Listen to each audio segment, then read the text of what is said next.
exploring gold, debt, rates, We should go and back to the gold emissions' standard? impact on economy Um, and personal I drive. think or does that really matter? Um, I'm in favor of a gold standard. But So, 'cause what I really what only thing backs up the money now is like U.S. government, right? right Or now, yeah, yeah, our money. I mean, money is credit, so it's backed by the full faith of the government ability to repay it. okay, Yeah. The issue with going back to the gold standard today is that the deflation would essentially bankrupt us. okay, I mean, people would you've inflation is bad, especially the inflation that we've been feeling, but it'll be a lot worse if we experience the equivalent rate of okay. deflation. Um, it's a bad thing. And I think ultimately that's what the government wants to avoid the most is deflation. Okay.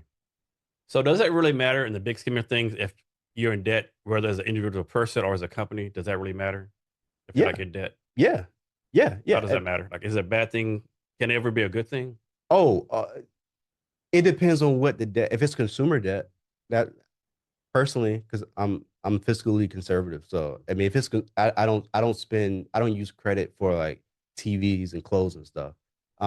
If you're using debt to purchase an asset and that asset yields a return higher than the interest on the debt, then I mean, you're getting good return on equity. I would assume at least. Um, yeah, I mean, debt. We wouldn't be where we are right now as a country without debt.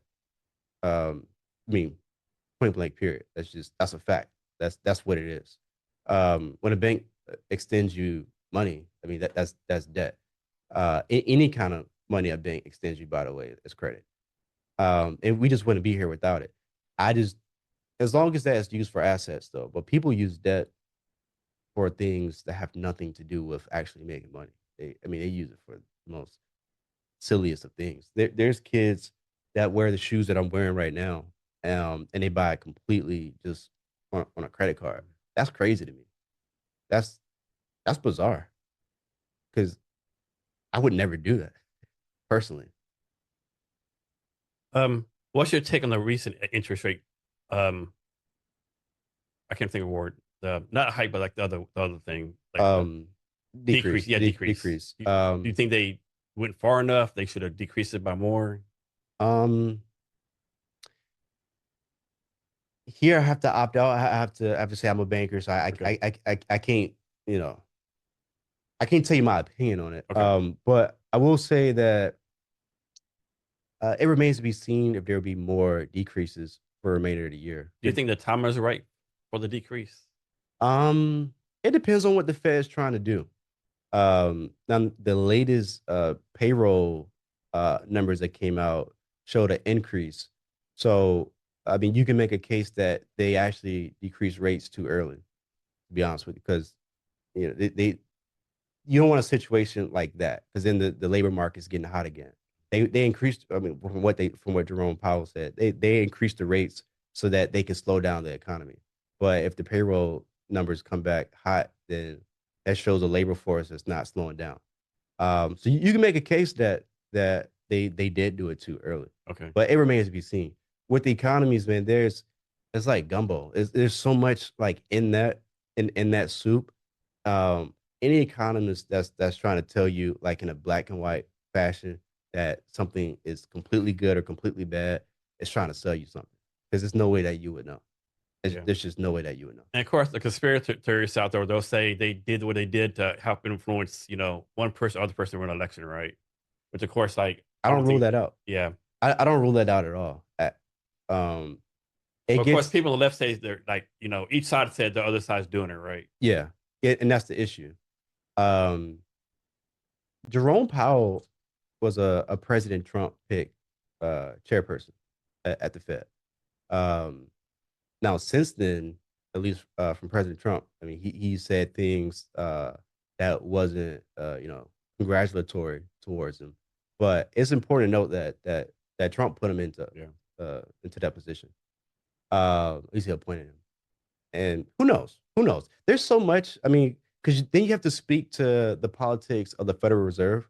You have to know all the people that sit on the boards there, and you just don't know where their politics are. No. You can't. At least I can't say whether they're all the way left leaning or right leaning, or I just don't know. I don't know. I can't say.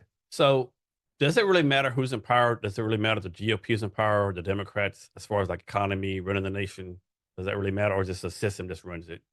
You think? Nah, I kind of somewhere in the middle. I'm sorry. I don't want to just keep seem like I'm obfuscating the question, but it depends. It could definitely influence it.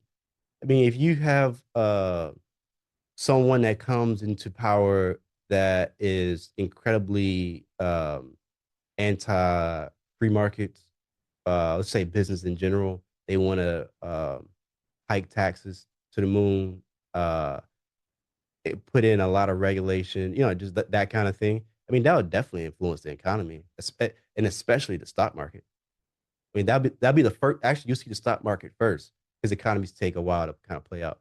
Um, but there is, I don't know, like the market is the market.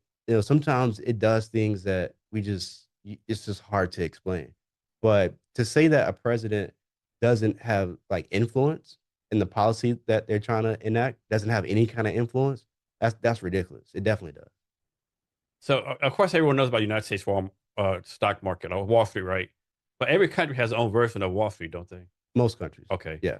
And like, how do like I'll make this up. Like, how does the quote unquote Wall Street in like say Hungary affect the United States, or is it more the United States affecting other countries' Wall Streets? It's more the US affecting other now another big one is the London Stock Exchange. Yeah, yeah, okay.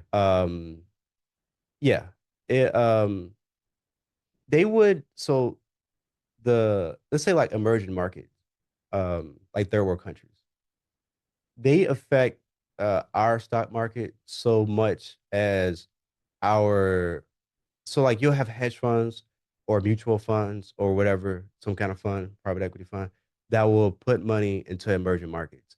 Now it is historically speaking, they don't put a lot of their book, like their balance sheet, into these funds. But if they start increasing their investment into those markets, and things will go, then it can affect if the emerging market fund doesn't do well, it can affect our stock market because some of our biggest companies will have some of their excess cash invested into the emerging market.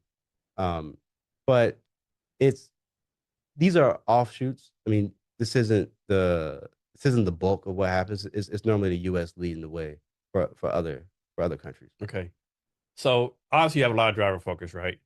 But can someone have too much driver focus? Like, can you have so much driver focus like you kind of destroy the people around you? Yeah. If that makes any sense. Yeah. I mean that. Yeah, yeah. So but now, if you win, it papers over everything. Look at Kobe. You know, you if he didn't win those championships, we will put him in that category Yeah. as having too much. Um, and you can have it to a point where it literally kills you. I mean, I know a guy that's a hedge fund manager that I mean, he puts my work ethic to shame. I mean, when I see him work, I just want to like grab an ice cream and like just watch Breaking Bad because like I can't compete with that. But he has literally worked himself to the point where I mean, he has two strokes.